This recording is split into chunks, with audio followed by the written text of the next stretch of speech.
Movie के start में हम एक छोटे लड़के को देखते हैं जिसका नाम लुइस है और वो बहुत शरारती होता है। अपने घर वालों से छुपकर एक जगह बैठकर शराब पी रहा होता है। तभी उसे उसका बड़ा भाई देख लेता है। लुइस वहां से भाग जाता है। लुइस बहुत तेज भाग रहा होता है जिसे उसका बड़ा भाई देखकर काफी हैरान होता है। अगले दिन वो लुइस से कहता है कि तुम बहुत तेज दौड़ते हो, इसलिए रनर बन जाओ। लुइस पहले तो इनकार करता है मगर फिर अपने भाई की बात मान लेता है। लुइस का भाई उसकी प्रैक्टिस करवाता है और उसकी बहुत मदद करता है। एक दिन लुइस स्कूल में कंपटीशन में हिस्सा लेता है और जीत जाता है। उसका भाई और फादर बहुत खुश होते हैं। फिर उसके बाद सीन शिफ्ट हो जाता है जहाँ पर लुइस बड़ा हो गया है और यहाँ एक और रनर रेस में लुइस फर्स्ट आता है। उसके बाद एक और रेस होती है जिसमें जीतने वाला ओलंपिक में पहुंच जाएगा। लुइस इस रेस में भी अपना पूरा जोर लगाता है और उस रेस को भी जीत जाता है। सब लुइस की इस कामयाबी से खुश थे। उसके बाद लुइस ओलंपिक में जाने की तैयारी कर रहा होता है। जाने से पहले वो अपने भाई से मिलता है और उसे भी साथ चलने का कहता है, मगर उसका भाई उसे इनकार कर देता है और कहता है ये जंग तुम्हारी है, तुम्हारी अपनी है, इसे तुम ही जीतो और हिम्मत मत हारना, चाहे जैसे भी हालात आ जाएं। अगले सीन में हम देखते हैं कि लुइस 1936 के ओलंपिक की रेस में 5000 मीटर की रेस में दौड़ रहा होता है। शुरुआत में लुइस पीछे रहता है, लेकिन रेस के आखिर में लुइस इतना तेज दौड़ता है कि वहां पर बैठे सब लोग हैरान रह जाते हैं। लुइस इस रेस को जीत तो नहीं पाता, लेकिन यहाँ पर उसने अपने नाम एक वर्ल्ड रिकॉर्ड दर्ज कर लिया था। उसने लास्ट लिप को सिर्फ 56 सेकंड में ही खत्म कर लिया था, जो कि एक बहुत बड़ी अचीवमेंट होती है। लुइस के घर वाले भी इस बात से बहुत खुश होते हैं। लुइस का अब अगला टारगेट 1940 का ओलंपिक है, जिसमें ये अपने देश के लिए गोल्ड लाना चाहता है। लेकिन दोस्तों, जब 1940 का वक्त आता है तो वर्ल्ड वॉर 2 स्टार्ट हो जाता है और ओलंपिक रद्द हो जाता है। उसके बाद के सीन शिफ्ट होता है 1943 में, जहां हम देखते हैं कि लुइस ने अब आर्मी ज्वाइन कर ली है और ये इस वक्त एक प्लेन में होता है और उसके साथ कुछ और भी साथी होते हैं जो जापान के एक आर्मी कैंप पर हमला करते हैं। फिर वापस आते हुए उनका प्लेन पूरी तरह डैमेज हो जाता है और समंदर में ही क्रैश हो जाता है। प्लेन में मौजूद सभी सिपाही मारे जाते हैं, लेकिन लुइस और 2 और लोग, मैक और फिल, इस हादसे में बच जाते हैं। ये तीनों एयरपोर्ट में चढ़ जाते हैं, जहां उन्हें खाने का डब्बा और पानी की बोतल मिलती है। आज का दिन जैसे तैसे गुजर जाता है। अगले दिन ये तीनों बातें कर रहे होते हैं तो उनके ऊपर से एक प्लेन गुजरता है। ये तीनों खुश हो जाते हैं और जोर जोर से चिल्लाने लगते हैं, लेकिन वो प्लेन उन्हें नहीं देखता और आगे चला जाता है।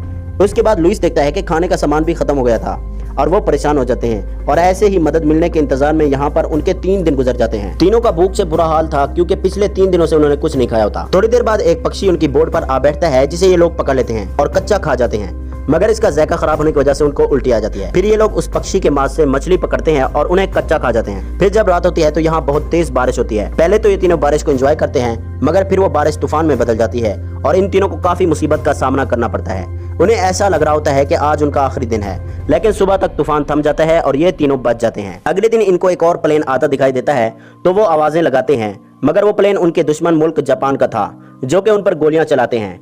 ये लोग पानी में कूद जाते हैं और खुद को महफूज कर लेते हैं, मगर इनकी एयरबोर्ड पर गोलियों की वजह से छेद हो जाते हैं। फिर ये लोग जैसे तैसे एक एयरबोर्ड को रिपेयर करते हैं। उसके बाद इन तीनों को यहाँ पर रहते हुए पूरे 45 दिन हो चुके हैं। उनका एक साथी मैक इस सिचुएशन को और बर्दाश्त नहीं कर पाता और वो मर जाता है। ये लोग मैक की बोटी को समंदर में बहा देते हैं और मायूस हो जाते हैं क्योंकि अब उनकी भी यही हालत होने वाली थी। तो ये अपने जीने की उम्मीद छोड़कर अगले 2 दिन तक ऐसे ही अधमरी हालत में लेटे रहते हैं। फिर आज पूरे 45 दिन बाद इनके दुश्मन जापानीज का शिप वहां पहुंच जाता है और वो उनको पकड़ लेते हैं। कुछ दिनों जापानीज उनको एक कैंप में करते हैं और बहुत टॉर्चर करते हैं। फिर इनको आगे ट्रांसफर कर देते हैं, जहां पर बहुत सारे अमेरिकी सोल्जर पहले ही कैद होते हैं। जापानीज सेना का कमांडर, जिसका नाम कॉर्पल होता है, वो इन सब अमेरिकी सोल्जर को कहता है कि मुझे तुम लोगों से नफरत है क्योंकि तुम हमारे दुश्मन हो। इसी बीच वो लुइस के पास आता है, उसे कहता है कि मेरी आंखों में देखो। लुइस जब उसकी आंखों में देखता है तो वो उसे एक जोरदार पंच मारकर जख्मी कर देता है और कहता है कि मेरी आंखों में कभी मत देखना। अगले दिन कॉर्पल अमेरिकी सोल्जर को इकट्ठा करके उनसे पूछता है कि तुम में से ओलंपिक का एथलीट कौन है। लुइस अपना हाथ ऊपर उठाकर कहता है कि मैं हूँ। तो कॉर्पल अपने एक सोल्जर से उसकी रेस कराता है, लेकिन लुइस इतना कमजोर और जख्मी था कि वो हार जाता है और कॉर्पल उसे बहुत मारता है। अगले दिन जापानीज रेडियो स्टेशन से कुछ लोग वहां पर आते हैं और लुइस को बुलाकर उसे कहते हैं कि अमेरिका ने तुम्हारे परिवार से कह दिया है कि तुम मर चुके हो, लेकिन तुम रेडियो के जरिए अपने परिवार को एक पैगाम दो और उन्हें बताओ कि तुम जिंदा हो। तो लुइस अपने परिवार के लिए रेडियो में पैगाम देता है। फिर वो लोग लुइस को वहां से ले जाते हैं और एक होटल में खाना खिलाते हैं और एक पेपर देते हैं जिस पर लिखा था कि अमेरिका गवर्नमेंट अच्छी नहीं है, उसने हमारे साथ धोखा किया है, उसने हम सोल्जर्स को हमारे हार पर छोड़ दिया है। ऐसा लुइस को रेडियो पर बोलना था।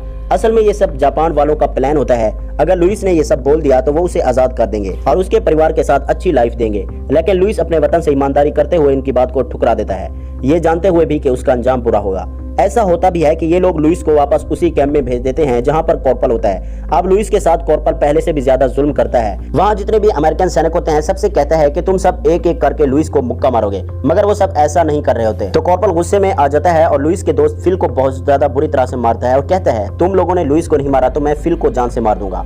ये सुनकर लुइस सबसे अपने आप को मारने का कहता है। वो सभी लाइन बनाकर बारी बारी लुइस को मारते हैं। लुइस सबसे मार खाने के बाद बुरी तरह से जख्मी हो जाता है। अगले सीन में हम देखते हैं कि उस जगह पर बॉम्ब फटने की वजह से ये जगह सारी ब्लास्ट हो चुकी है और बहुत सारे अमेरिकन सैनिक मर जाते हैं। इसलिए बचे हुए सैनिक को दूसरी जगह शिफ्ट कर दिया जाता है। उस नए कैंप में सैनिकों की हालत बहुत बुरी होती है क्योंकि यहाँ पर सबसे बुरी तरह से काम करवाया जाता है। एक दिन जब नाव में ये लोग कोयला भर रहे होते हैं तो एक जापानीज सैनिक लुइस को धक्का दे देता है, जिससे उसकी टांग में जख्म हो जाता है और तेज दर्द होने लगता है।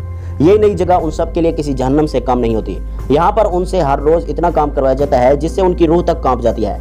एक दिन लुइस काम करते करते थक जाता है और 1 मिनट आराम करने के लिए रुकता है तो एक सैनिक उसे कॉर्पोरल के पास ले जाता है।